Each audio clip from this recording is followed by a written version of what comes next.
Hello बच्चों, आज हम स्टार्ट करने वाले हैं ह्यूमन रेस्पिरेटरी सिस्टम। रेस्पिरेशन वैसे हम ऑलरेडी स्टार्ट कर चुके हैं, थोड़ा गैप हो गया। तो आज का वीडियो डेडिकेटेड है ह्यूमन रेस्पिरेटरी सिस्टम को। सो फर्स्ट ऑफ ऑल हम इसमें से एक सिंपल 1 मार्क क्वेश्चन देखेंगे कि इसका पाथवे क्या है। मतलब जब हम ब्रीथिंग कर रहे हैं, सांस ले रहे हैं, तो अंदर गैस कैसे जा रही है, एयर कैसे जा रही है और बैक कैसे हो रही है।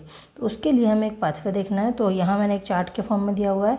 सिंपल 1 मार्क में भी ये चार्ट भी पूछ सकते हैं या फिर MCQs में भी पूछ सकते हैं। तो फर्स्ट एयर जब हम इनहेल करते हैं तो इनहेल करते कैसे हैं? Because of the pressure. ठीक है, एयर प्रेशर जो होता है वो कॉज है मेन एयर को आपकी बॉडी के अंदर डालने के लिए। तो सबसे पहले एयर जाती है नोज़ में, नॉस्ट्रल्स के थ्रू। देन नोज़ के अंदर वाला पार्ट जो नेसल कैविटी है वहाँ रहती है थोड़ी देर के लिए। क्यों? क्योंकि एयर का टेम्परेचर और बॉडी का टेम्परेचर मेंटेन करना पड़ता है। बहुत ज़्यादा चिल होगी या बहुत ज़्यादा हॉट एयर है, दोनों कंडीशन में वो प्रॉब्लम करेगी। Pharynx, then trachea. फेरिंग्स के जस्ट नीचे होता है लैरिंग्स, वॉइस बॉक्स जिसे बोलते हैं अपन। Then trachea, then bronchi. Bronchi further divide हो जाती है ब्रोंक्यूल्स के अंदर। फिर आगे और फर्दर डिविजन्स होते हैं, वो भी अपन डायग्राम में देखेंगे। Then lungs, then alveoli, then cells blood vessels के थ्रू, और वापस ब्लड वेसल्स के थ्रू फिर वो एल्वेलाइज में और वापस इसी एरिया से वापस हो जाती है। ठीक है, बैक कर जाती है, बाहर निकल जाती है because of again the pressure gradient. ये मेन कॉज है जो कि आपकी एयर को इन और एक्स करने के काम में आता है। ठीक है, अब चलते हैं ह्यूमन रेस्पिरेटरी सिस्टम के डायग्राम की तरफ। डायग्राम जब आप डिटेल में देखेंगे तो आपको ये पता चलेगा, जैसे मैंने ह्यूमन बॉडी नहीं बनाई है, जो बाहर की तरफ डायग्राम में बनी हुई होती है उसके कोई एक्स्ट्रा मार्क्स भी नहीं है। नहीं भी बनाएंगे तो चलेगा, क्योंकि बच्चों से वो मोस्टली बनती नहीं है। बाकी मैं यहाँ बना भी सकती थी। तो यहाँ में फर्स्ट अपन देख रहे हैं, एक आपको यहाँ 2 पाइप लाइक स्ट्रक्चर दिख रहे हैं, जैसे 2 हाथ, जैसे ऐसा पोजिशन है, 2 दिख रहा है। The first one is the nasal passage, जो थोड़ा अपर पार्ट है। Second is the buccal cavity, जो हमारा माउथ ओपनिंग वाला पार्ट होता है। ये नॉस्ट्रल वाला एरिया है, जो नॉस्ट्रल से अपनी नेजल कैविटी होती है वो वाला, ये बकल कैविटी। तो ये दोनों अंदर जाके सेमी ओपनिंग से खुलती हैं। तो इसीलिए अपन इस एरिया को जहाँ ये ओपन हो रही है उसको अपन फेरिंग्स बोलते हैं। तो नेजल कैविटी में फर्स्ट ऑफ ऑल एयर का होता क्या है, तो इस एरिया में जो फंक्शंस हैं वो पहले अपन देख लेते हैं क्या क्या होता है। तो नेजल पैसेज के अंदर अपन को जो चीज़ मिलेंगी वो है हेयर्स, माइन्यूट हेयर्स प्रेजेंट होते हैं। सेकंड है, इसमें म्यूकस प्रेजेंट होता है। तो 2 फंक्शंस भी हैं इनके साथ साथ में। जो म्यूकस है वो आपके एयर के साथ में अगर कोई इंसेक्ट, कोई डस्ट पार्टिकल वगैरह आ गया है तो उनको स्टिक करने का काम करता है, वहीं की वहीं रोक लेता है। सेकंड हेयर्स का भी काम वही है, जो आपके माइन्यूट डस्ट पार्टिकल्स या कुछ इंसेक्ट्स वगैरह को छोटे छोटे कभी चले जाते हैं तो उनको वो हेयर वहीं ट्रैप कर लेते हैं, अंदर रेस्पिरेटरी पैसेज में जाने नहीं देते। ठीक है, सेकंड है, एयर का जो टेम्परेचर है उसको यहाँ मॉइस्चन किया जाता है। मतलब एयर अगर बहुत ड्राई है तो उसको मॉइस्ट करेंगे, बहुत ज़्यादा चिल्ड है तो उसका मॉइस्चर यहाँ पे रिमूव कर सकते हैं। अपन कह सकते हैं उसको बॉडी टेम्परेचर के अकॉर्डिंग लाया जाता है। ठीक है, जो इसके बाद में जो एयर है, या फिर अपन एक तीसरी ओपनिंग भी देख लेते हैं यहाँ। तो ये तीनों ओपनिंग आपको दिख रही है, एक नेजल पैसेज की, एक बक्कल कैविटी, एक लैरिंग्स की। ठीक है, तो यहाँ ये तीनों, इसको अपन बोलते हैं ओरोफेरिंग्स, नेजोफेरिंग्स और लैरिंगोफेरिंग्स। तो फेरिंग्स की ये तीनों ओपनिंग यहाँ उस फेरिंग्स वाले एरिया में ओपन हो रही है। ठीक है, तो ये कॉमन पाथवे है इन सब चीज़ों के लिए, एयर के लिए भी और फूड पाइप के लिए भी। तो फेरिंग्स को हम दोनों में स्टडी करते हैं। फेरिंग्स के नीचे आपको एक ब्लू कलर से स्ट्रक्चर दिख रहा है, मैंने इसको अलग अलग कलर से बनाया है सो दैट आपको ये प्रॉपरली विजिबल हो सके। इसके बाद में लैरिंग्स है। लैरिंग्स होता है एक मस्कुलर स्ट्रक्चर है जिसको हम वॉइस बॉक्स कहते हैं, साउंड प्रोडक्शन के काम आता है। ठीक है, इसके नीचे जो ये आपको यहाँ से यहाँ तक पाइप लाइक स्ट्रक्चर दिख रहा है, that is called trachea. Trachea का फंक्शन क्या है? एयर पैसेज ही है वैसे तो, बट ये आपको जो ब्लैक कलर में सी शेप्ड रिंग दिख रही हैं, these are the rings of cartilage. ये रिंग्स कार्टिलेज की बनी हुई होती हैं, सो दैट जब भी if air is not there in that passage तो ये कोलैप्स नहीं हो। कोलैप्स होगा तो चिपक जाएगा। ठीक है, तो इस तरह से इसको चिपकने से रोकने के लिए यहाँ पे ये सी शेप्ड में रिंग्स हमारी बॉडी में प्रोवाइडेड होती हैं, so that it will not be collapsed. Trachea आगे जाके 2 पार्ट्स में डिवाइड हो जाता है, जिनको हम ब्रोंकाइज बोलते हैं, ये 1 और ये 2।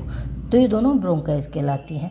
ब्रोंकाइज ओपन होती हैं लंग्स के अंदर। ठीक है, तो जहाँ ये ओपन हो रही है इस एरिया को हम बोलते हैं हाइलम। नॉच जो होती है जिसमें ये अंदर एंटर करती है उसको बोलते हैं हाइलम। और यहाँ ये 2 लंग्स हैं आपके, राइट और लेफ़्ट। ठीक है, तो ये वाला लंग जो है आपका लेफ्ट लंग और राइट, दोनों के ऊपर कवरिंग होती है, एक बहुत थिन मेम्ब्रेन होती है जिसको अपन प्लूरा बोलते हैं। प्लूरा अगेन 2 होती हैं, आउटर और इनर। ठीक है, आउटर प्लूरा और इनर प्लूरा। इनर को हम विसरल प्लूरा भी बोलते हैं। फंक्शन क्या है? जब लंग्स बार बार इनहेल और एक्सहेल करके कॉम्प्लेक्स और रिलैक्स होते हैं तो उनको फ्रिक्शन से बचाता है। वरना लंग्स की मेम्ब्रेन ख़राब हो जाएंगी, जो लंग्स की लेयर है वो ख़राब हो जाएगी फ्रिक्शन की वजह से। तो ये उनको फ्रिक्शन से बचाता है और पोजीशन पे बनाए रखता है। ठीक है। सेकंड चीज़, लंग्स में दोनों में डिफरेंस होता है आपके राइट और लेफ्ट लंग में। लेफ्ट लंग है वो 2 लोब्स में डिवाइडेड होता है, राइट लंग है आपका 3 लोब्स में डिवाइडेड होता है। तो इसके 2 लोब्स आपको यहाँ दिख रहे हैं, मैंने इस ब्लू कलर से मार्क से हाईलाइट किया है, सुपरफिशियल और इन्फीरियर लोब। ठीक है, सुपीरियर और इन्फीरियर लोब, और ये एक ऑब्लिक फिशर है, इसके थ्रू ये डिवाइडेड होते हैं। यहाँ पे आपको ये ब्लू कलर से 2 फिशर दिख रहे हैं। ठीक है, हॉरिजॉन्टल फिशर और ऑब्लिक फिशर। यहाँ पे 3 लोब हैं, सुपीरियर, इन्फीरियर और मिडिल लोब। ठीक है, इसके 3 लोब्स हैं। अब इसके बाद जब ये एंट्री करते हैं ब्रोंकियाइज जो है इसके अंदर, लंग्स के अंदर एंट्री करेंगे तो ये आगे फर्दर सब डिवाइडेड होते रहते हैं 2 to 3 टाइम्स। ठीक है, तो फर्स्ट डिवीजन होता है उसको अपन ब्रोंक्यूल्स बोलेंगे। ब्रोंक्यूल्स फर्दर डिवाइड होते हैं तो हम प्राइमरी, सेकेंडरी और टर्शियरी ब्रोंक्यूल्स बोलते हैं। टर्शियरी ब्रोंक्यूल के बाद में लास्ट में होता है टर्मिनल ब्रोंक्यूल। टर्मिनल ब्रोंक्यूल के साथ में जो लास्ट में बलून लाइक स्ट्रक्चर है उसको होता है एल्वियोलाई, जो हमारा मेन एक्सचेंज साइट है गैस के लिए। ठीक है, तो मोस्टली क्वेश्चन इस एल्वियोलाई के ऊपर ही आता है हमेशा 2 मार्क्स का, तो वो मैं आपको बता दूंगी अभी आगे। तो एल्वियोलाई जो है एक बहुत थिन मेम्ब्रेन स्ट्रक्चर है। अगर हम इसे देखें तो ये इस तरह से बैलून लाइक स्ट्रक्चर है। देखिए बहुत थिन स्क्वैमस एपिथेलियम की कवरिंग है और इसके ऊपर ब्लड वेसल्स का एक नेटवर्क पूरे के पूरे कवरिंग करके रखा रहता है, so that exchange of gases fast हो सके। ठीक है, ये आपका लंग्स का स्ट्रक्चर हो गया।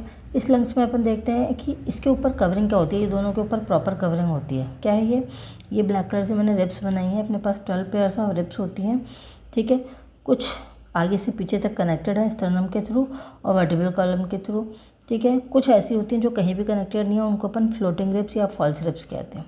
ठीक है, इसके नीचे जो अपने लंग्स वाला एरिया है, ये दोनों जो अपने लंग्स हैं और हार्ट है, ये अपना एक चेस्ट कैविटी या थोरेसिक कैविटी में प्रोटेक्टेड रहते हैं, जो कि रिंग्स इसकी रिब्स की कवरिंग होती है उसके ऊपर। तो एक वो चेस्ट बॉक्स टाइप का या चेस्ट कैविटी टाइप का एक स्ट्रक्चर बन जाता है जो हमारे प्रोटेक्शन का काम करता है इन दोनों डेलिकेट ऑर्गन्स को। ठीक है, इसके नीचे जो हम ब्लू कलर का एक फ्लैप लाइक स्ट्रक्चर देख रहे हैं, मस्कुलर एक अपन बोले मसल्स का एक फ्लैट पर्दा जैसा स्ट्रक्चर होता है ये। ठीक है, which is called the diaphragm. ठीक है, ये डायफ्राम बोलेंगे। डायफ्राम का मेन फंक्शन है इन लंग्स को कॉन्ट्रैक्ट और रिलैक्स करना। कैसे होते हैं, डायफ्राम्स के साथ में मसल्स अटैच होती हैं। ठीक है, वो मसल्स डायफ्राम को कॉन्ट्रैक्ट और रिलैक्स करवाती हैं। जब डायफ्राम कॉन्ट्रैक्ट होता है, ठीक है, तो चेस्ट उनका साइज़ बढ़ जाता है लंग्स का। जब डायफ्राम रिलैक्स होता है तो चेस्ट कैविटी का साइज़ वापस से नॉर्मल साइज़ में आ जाता है। ठीक है, तो वो हम डिटेल में मैकेनिज्म में देखेंगे, अभी हम केवल स्ट्रक्चर कर रहे हैं। ठीक है, तो ये मैंने आपको सारा डायग्राम और सब कुछ एक्सप्लेन किया है। तो डायग्राम बनाना भी बहुत इजी है, सिंपल सा है, ये आप देख सकते हैं, प्रैक्टिस कीजिएगा बनाने की। Pathway structure, C shaped ring का पूछ सकते हैं एग्जाम में क्वेश्चन। सी शेप्ड रिंग्स की कवरिंग क्यों अटैच्ड होती है ट्रैकिया के ऊपर, 1 मार्क में पूछ सकते हैं, 2 मार्क में ही पूछ सकते हैं। एल्वियोलाइज के फंक्शंस पूछ सकते हैं। How the lungs are design to respiration, वो भी पूछ सकते हैं। उसमें आप लंग्स के बारे में थोड़ा सा बता के अगेन एल्वियोलाइज के ऊपर आ जाएंगे। मेन फोकस आपका एल्वियोलाइज के ऊपर ही रहेगा। ठीक है, तो चलिए नेक्स्ट वीडियो में देखते हैं मैकेनिज्म और कुछ एनसीईआरटी के डायरेक्ट क्वेश्चंस जो आपकी बुक में एज इट इज़ दिए हुए हैं। तब तक के लिए कीप स्टडिंग।